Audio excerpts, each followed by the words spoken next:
오늘 우리에게 주시는 말씀은 누가복음 9장 21절로부터 22절의 말씀입니다.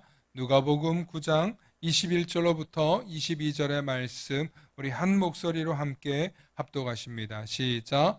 경고하사 이 말을 아무에게도 이르지 말라 명하시고 이르시되 인자가 많은 고난을 받고 장로들과 대제사장들과 서기관들에게 버림받아 죽임을 당하고 제3일에 살아나야 하리라 하시고 아멘.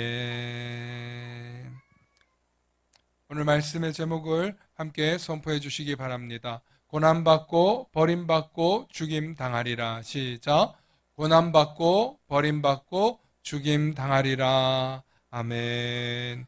오늘 이 말씀을 통하여서 말씀 나눌 때 하나님의 크신 은혜가 있기를 소망합니다. 오늘 누가복음 강해서를 보면 예수님께서 처음으로 자신이 이 땅에서 고난받고 버림받고 죽임당할 것을 말씀하고 계십니다. 우리 다시 한번 22절 말씀 보기 원하는데요. 이르시되 인자가 많은 고난을 받고 장로들과 대제사장들과 서기관들에게 버림받아 죽임을 당하고 제3일에 살아나야 하리라 합니다. 여기서 말씀을 보면 인자가 많은 고난을 받습니다. 장로들과 대제사장들과 서기관들에게 버림을 받습니다. 그리고 죽임을 당합니다. 물론 3일에 살아나야 하리라 하는 말씀이 붙습니다. 중요한 것은 처음으로 예수님께서 버림받는 이야기, 고난당하는 이야기, 죽임당하는 이야기를 했다는 것입니다. 여러분들 생각은 어떻습니까? 내가 따르는 주님이 갑자기 죽으신다는 거예요. 내가 너무너무 신뢰하고 사랑하던 나의 리더가 죽을 거라는 거예요. 제자들이 예수님을 따라올 때만 해도 이런 이야기는 전혀 없었습니다. 예수님이 제자들을 부르실 때 뭐라고 불렀어요? 내가 너희를 사람 낚는 어부가 되게 하겠다, 이렇게 말씀하셨잖아요.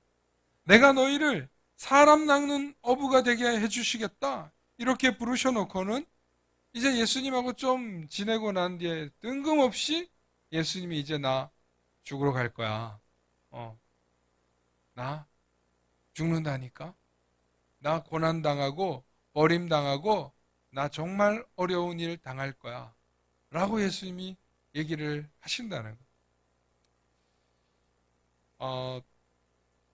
저는 제자들이 순간 큰 충격을 받았을 거라고 감히 짐작할 수 있습니다. 제자들뿐만 아니라 예수님을 따르던 수많은 무리들이 다 충격과 공포, 대혼란을 겪지 않을까요? 그냥 하시는 소리겠지가 아니라 고난당한다잖아요. 버림받으신다잖아요. 죽임당하신다잖아요.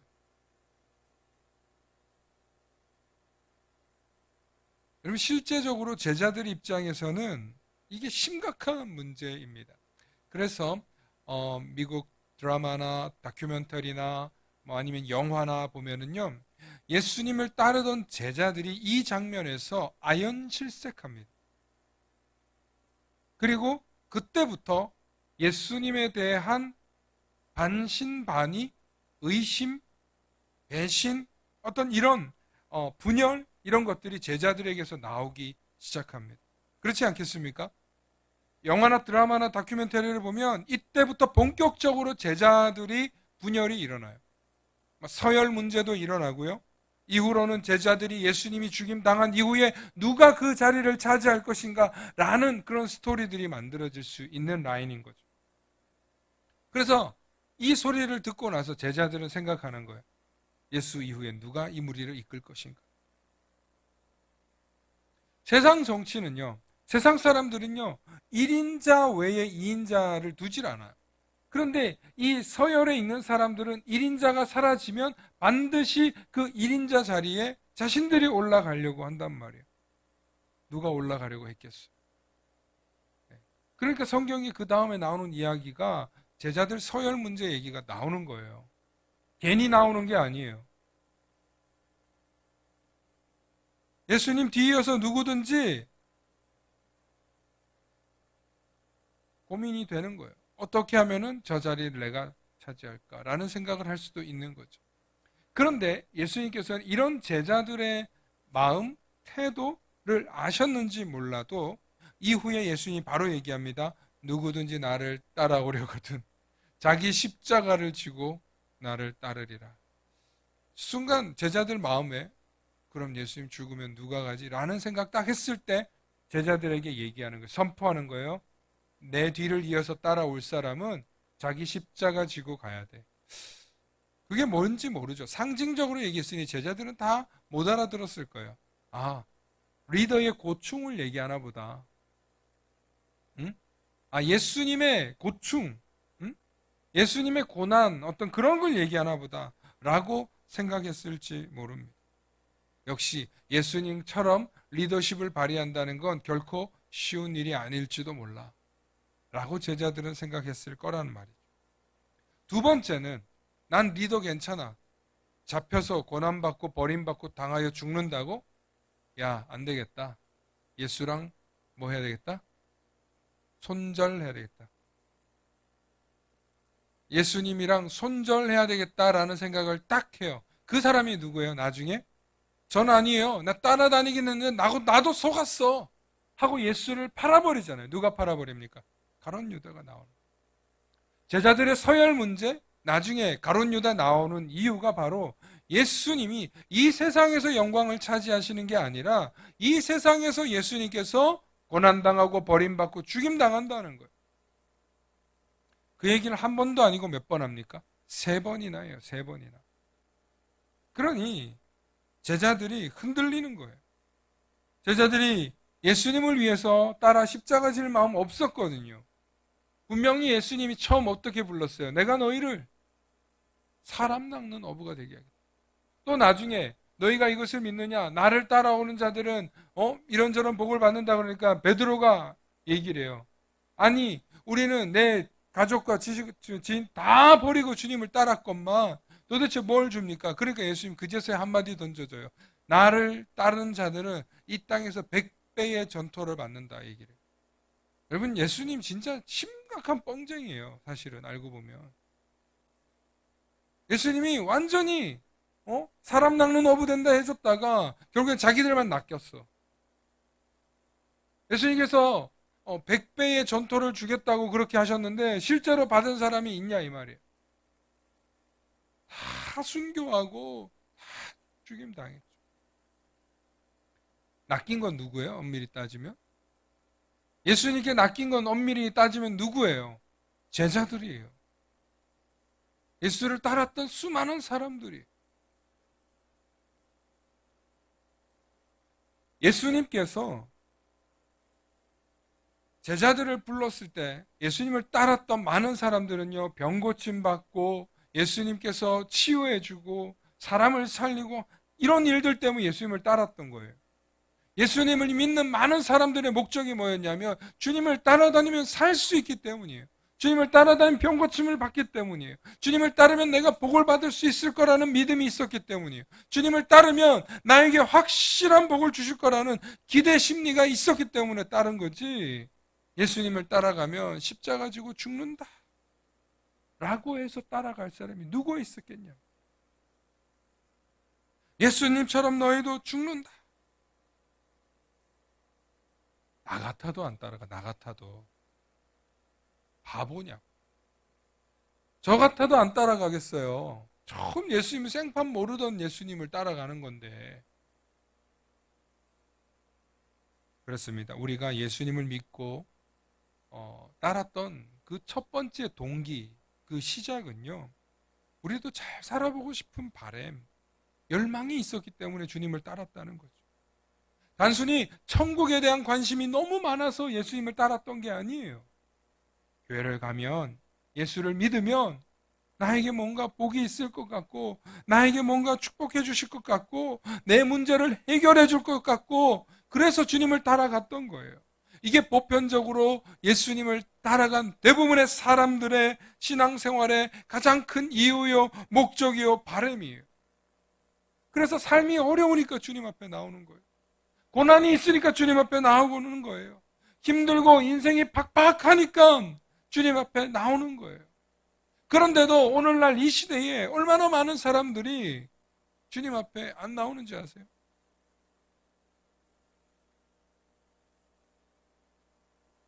여러분, 지금 오늘 이 자리에 예배를 나왔다 안 나왔다 이 얘기를 하는 게 아니라 정말 많은 사람들이 주님 앞에 안 나가는 이유가 뭐냐면 먹고 살만하기 때문이에요. 아직은. 이제 좀 살만하고 이제 좀 먹을만 하니까 주님 앞에 안 나오는 거예요. 그래서 시대가 사회가 풍족해지고 풍요로워지잖아요. 그러면 교회는 텅텅 비어요. 너무 가난해도 사람들이 텅텅 비지만 풍요롭고 풍족하면 사람들이 교회 안 찾아요. 예수님 안 찾아요. 세상에서 누리고 세상에서 느끼고 세상에서 만족할 게 얼마나 많은데 왜 교회 같은 데를 와서 참 힘든 거 합니까? 그렇기 때문에 우리가 믿음의 길을 걸어간다는 것은 참 성숙해진다는 건 결코 쉬운 일이 아니에요. 많은 사람들이 신앙생활을 하고 주일을 지키고 새벽을 지키고 수요기도하는 건 여러분 그분들의 목표가 있기 때문이에요. 삶의 목적, 삶의 목표, 내가 정말 바라는 나의 니즈가 있기 때문에 신앙생활을 하는 거예요. 그런데 그 니즈가 너무 충족되거나 혹은 그 정도에 만족한다 그러면 여러분 사람들은 더 새로운 성숙의 단계로 변화의 단계로 나아가지 않는다는 거예요. 오늘 예수님께서 보여주신 이 말씀, 내가 고난당하고 버림받고 죽임당하리라. 이 이야기는요, 성숙하지 못한 사람들은 따라갈 수 없는 이야기. 교회에서 신앙의 깊이를 이야기하는데 얼마나 많은 사람들의 단계가 있는지를 몰라요. 그냥 처음 믿는 처음 신앙이 있어요. 그럴 때는 정말 예수님 믿음 너무 좋기만 해요. 와, 세상이 줄 수 없는 평안과 기쁨이 있어요. 세상이 줄 수 없는 위로가 있어요. 너무 좋아. 이제 위로 다 받고 이제 좀 주변에 둘러보니까 아, 저렇게 신앙생활하는 사람이 있구나. 이렇게 신앙생활하는 사람, 아, 나도 저런 소리 듣고 싶다 하고 동기부여가 되는 성도들의 모습을 보면서 나도 아, 저 정도의 신앙은 가졌으면 좋겠다. 나도 이만한 사람은 되었으면 좋겠다 하는 그런 마음으로 신앙생활을 해 나가는 거예요. 정말 어떤 특별한 체험, 특별한 하나님의 인도하심을 받잖아요. 그러면 그냥 평범하게 교회 못 다녀요. 그 사람들은 복음 전하러 나가야죠. 하나님 나라 복음 전하는 하나님 백성 돼서 나가는 거예요. 그래서 교회는 두 종류의 사람이 있어요. 하나님을 뜨겁게 만나면 복음을 전하러 가는 사람이거나 아니면 아직도 연약해서 교회 안에서 계속 믿음의 삶을 성숙해 가야 되는 사람들이 있는 거예요.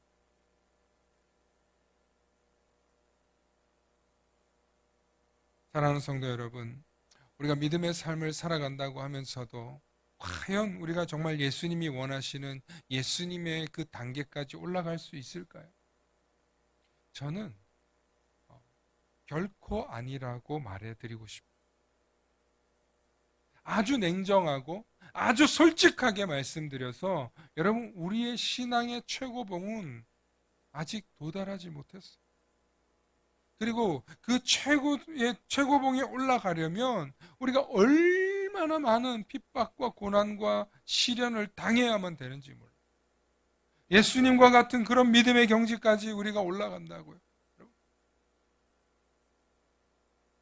결코 쉽지 않습니다. 순간적으로는 우리가 믿음이 너무 뜨거워서 너무 강렬해서 우리가 정말 주님을 닮아갈 것처럼 막 고백하고 나아갈 수 있어요.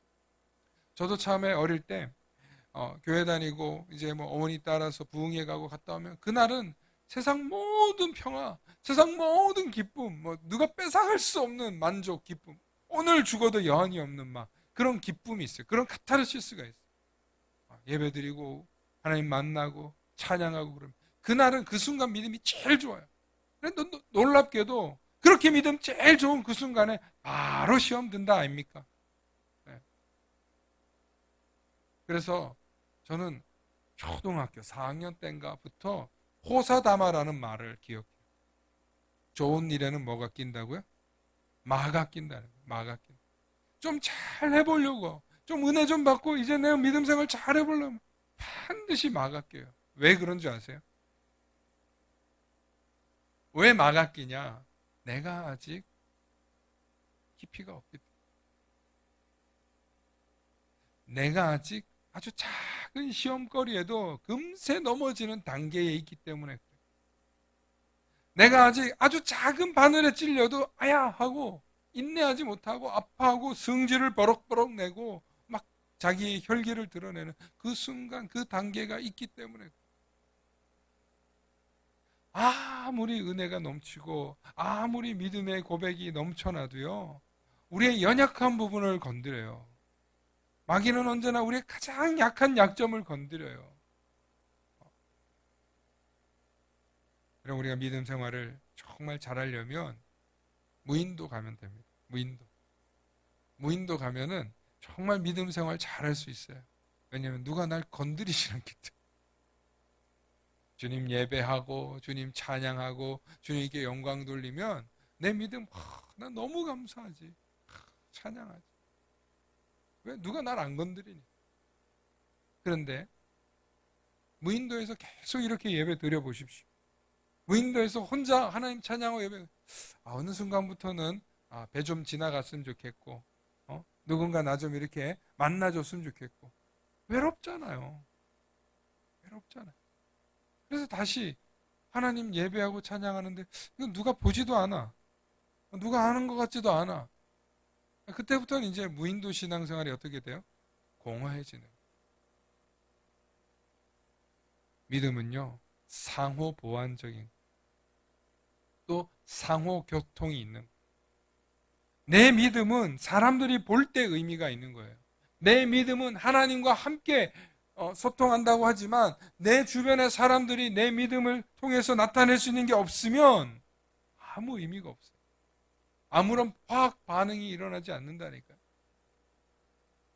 내 속에서 정말 하나님을 향한 열망, 열정, 그럼 그 다른 사람들이 있을 때 그것도 확인이 되는 거고 표현이 되는 거고 알아갈 수 있다는 것입니다. 예를 들면 어떤 큰 교회에서 신앙생활하던 한 집사님이 있었어요. 큰 교회에서 신앙생활하다가 아주 작은 교회에 오니까 참 교회가 되게 초라하고 작아 보이는 거예요. 그래서 뭐 예배도 열심히 드리고 뭐 말씀도 열심히 보고 하는데 어느 순간 보니까 내가 신앙생활 어떻게 하는지 다 보이는 거예요. 목사님이 보이고 옆 성도가 나를 어떻게 신앙생활하는지 다 보이는 거예요. 보니까 내가 믿음이 되게 좋고 하나님을 예배하고 찬양하고 좋아하는 줄 알았는데 이사를 와서 정말 작은 교회에서 신앙생활을 해보니까 내 믿음 생활이 고스란히 다 보이는 거예요. 그때 이 집사님이 깨달았어요. 저한테 그때 전도사님이었는데 전도사님, 이게 내 믿음이 내가 되게 뛰어나고 잘난 줄 알았는데 여기 와서 보니까 내 신앙이 참 초라하네요. 교회 크기에 따라서 내 신앙생활을 내가 느꼈던 거지 내가 정말 믿음이 부족해.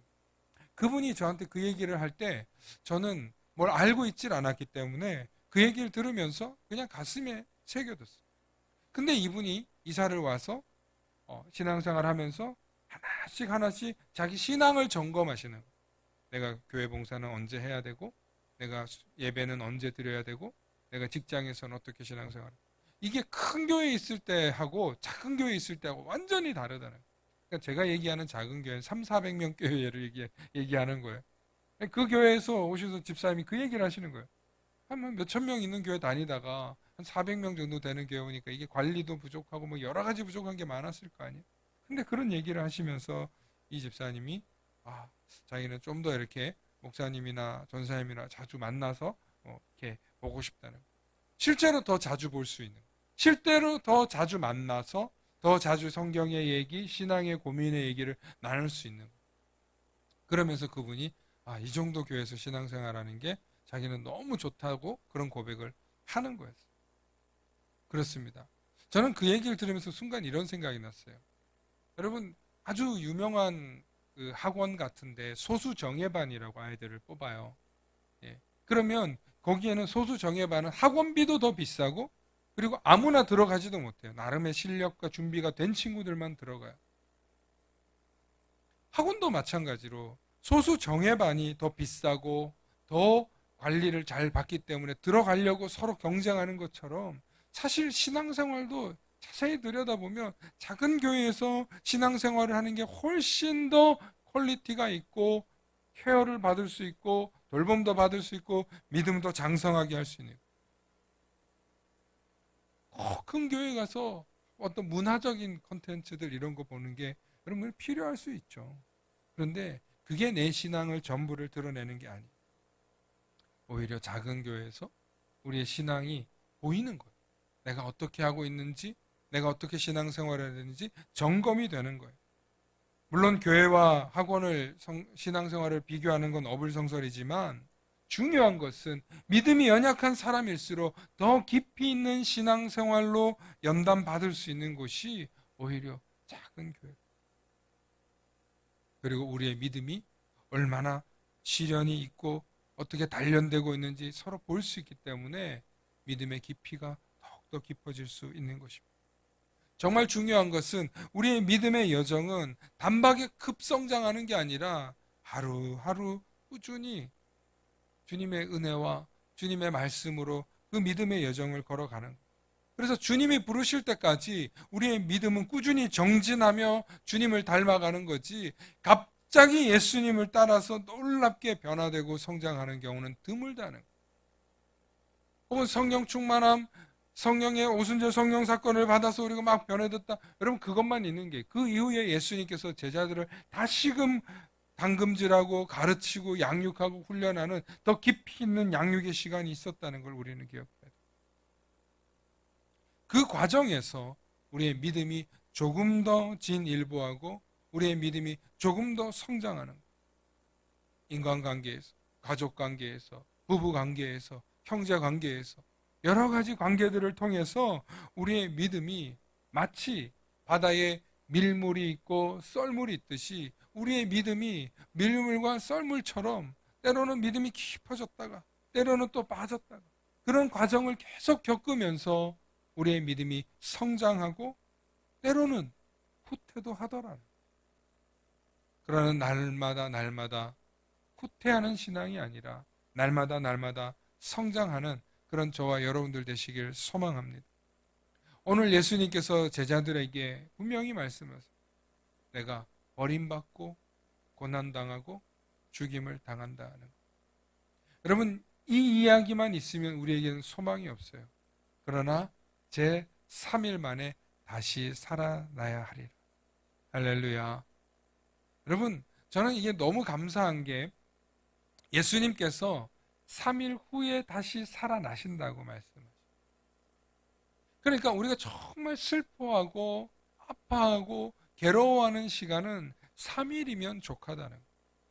그래서 이 말씀을 이렇게 묵상하다가 우리가 왜 장례가 나잖아요. 우리도 장례 나면 옛날에는 무슨 5일 장례, 그 다음 7일 장례도 있었다고 하는데 요즘 우리는 바쁜 현대인 생활 속에서 여러분 3일, 뭐 짧으면은 정말 3일 같은 2일 장례, 긴 3일 장례가 아니라 그런 장례를 보내는데 정말 그 3일 동안만 우리가 정말 깊이 있게 슬퍼하고 아파하는 시간을 가지는 것도 의미가 있어요. 예수님이 다시 살아나는 그 경험이 있기 때문에 예수님이 다시 살아날 것을 우리에게 알려주셨기 때문에 우리는 소망을 가지는 아파만 하지 않고 두려워만 하지 않고 슬퍼만 하지 않고 우리는 주님을 다시 만날 것을 기대하며 소망하며 소망을 품고 살아갈 수 있는 것입니다. 그렇기 때문에 예수님께서 고난당하고 버림받고 죽임당하는 그 이야기에 우리가 너무 매일 필요가 없어요. 중요한 것은 우리의 삶도 우리의 신앙도 그렇게 때로는 우리의 믿음이 난 정말 주님을 위해서 난 정말 교회를 위해서 난 정말 하나님 나라를 위해서 살았던 것 같은데 왜 내가 이런 고난을 당해야 내가 왜 이런 십자가를 져야 하나?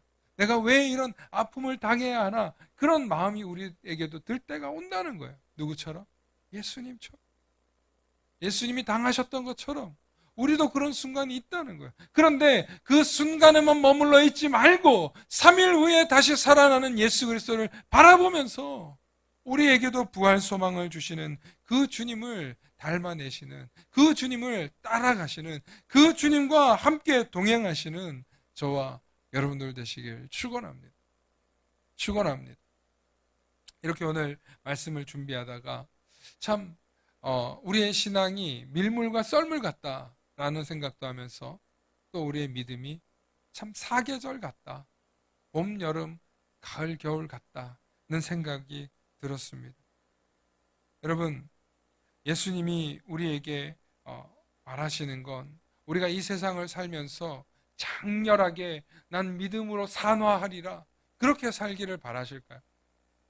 내가 믿음의 전투에서 장수가 되어서 내가 정말 믿음의 고지에서 최고 좋은 믿음에서 딱 죽으면 너무 좋은데 우리 인생은 그렇지 않아요. 우리 인생은 전쟁터 같지만 봄, 여름, 가을, 겨울이 있는 전쟁터예요. 우리가 영적 싸움을 하는 것 같지만 봄, 여름, 가을, 겨울이 있는 영적 싸움이에요.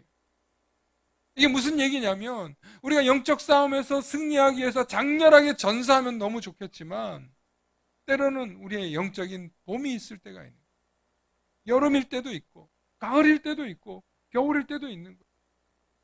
이번에 임수진 전사님이 발매한 봄, 여름, 가을, 겨울 찬양의 가사가 딱 그렇게 들어맞아요.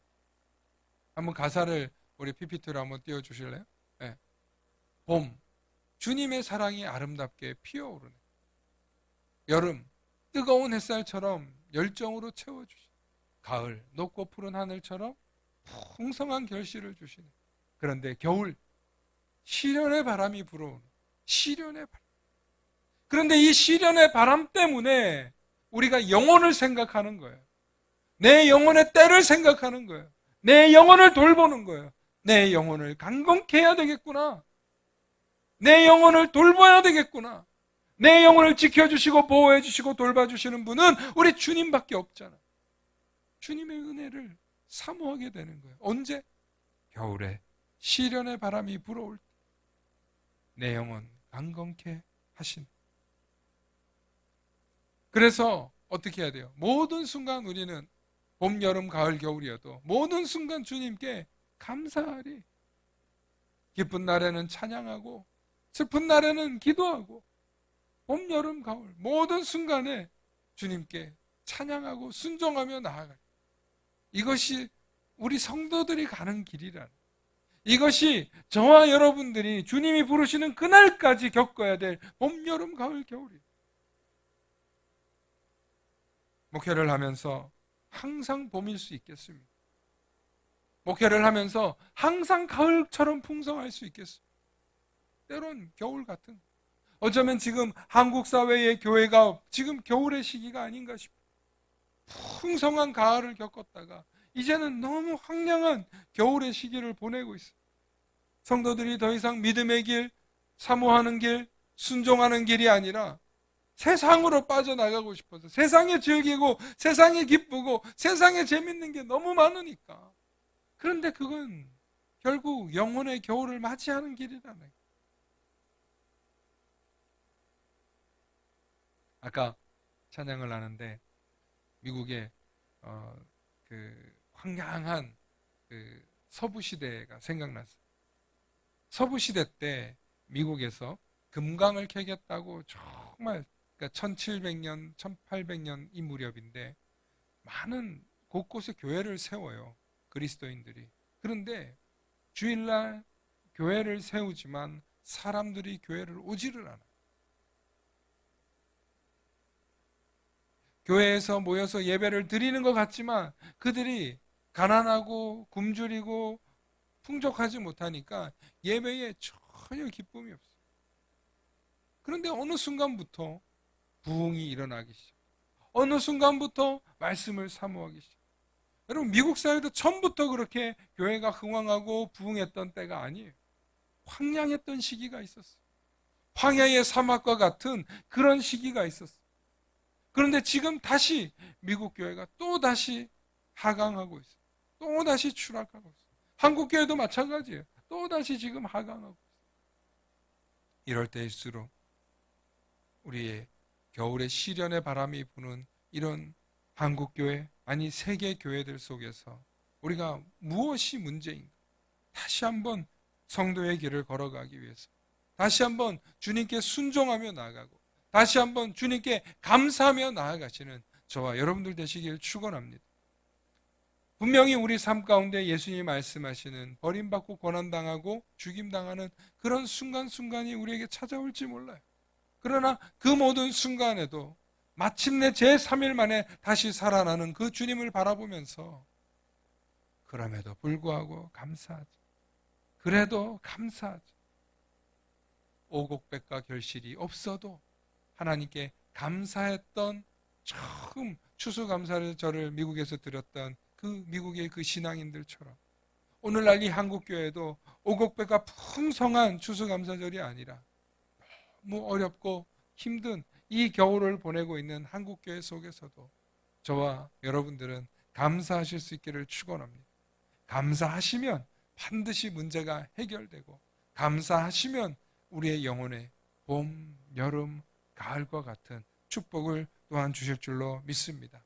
그러므로 이 겨울에 시련의 바람이 부는 또 이 날씨처럼 오늘따라 유난히 춥다고 하는 이 날씨에 정말 시련의 바람이 불어올 때 주님을 더욱더 사모하고 주님 앞으로 나아가실 수 있는 저와 여러분들 되시길 축원합니다. 축원합니다. 함께 기도하시겠습니다. 주님, 우리는 연약하여서 예수님처럼 그렇게 십자가에 매달려 죽을 자신이 없습니다. 우리의 연약함, 우리의 부족함, 우리의 작고 작음을 알기에 오늘도 주님 앞에 나아갑니다. 우리의 믿음이 성숙하게 하여 주시옵소서. 우리의 믿음이 주님을 닮아갈 수 있게 하여 주시옵소서. 그래서 예수님께서 걸어가신 그 사역의 걸음걸음마다 고난의 큰 흔적이 있었지만 우리도 우리 삶에서 주님을 닮아갈 수 있는 믿음의 여정을 허락하여 주시옵소서. 이 고난의 시간, 겨울의 시련의 바람이 부는 그 시간에도 우리의 영혼을 강건케 할 수 있기를 기도합니다. 오늘도 이 시간 주님을 바라보며 우리 삶에 찾아오는 절망의 순간에도 감사할 수 있는 은혜를 주셔서 은혜의 사람, 감사의 사람, 믿음의 사람 될 수 있도록 우리를 지켜 주시옵소서. 감사드리며 우리 주 예수님 이름 받들어 간절히 기도하옵나이다. 아멘.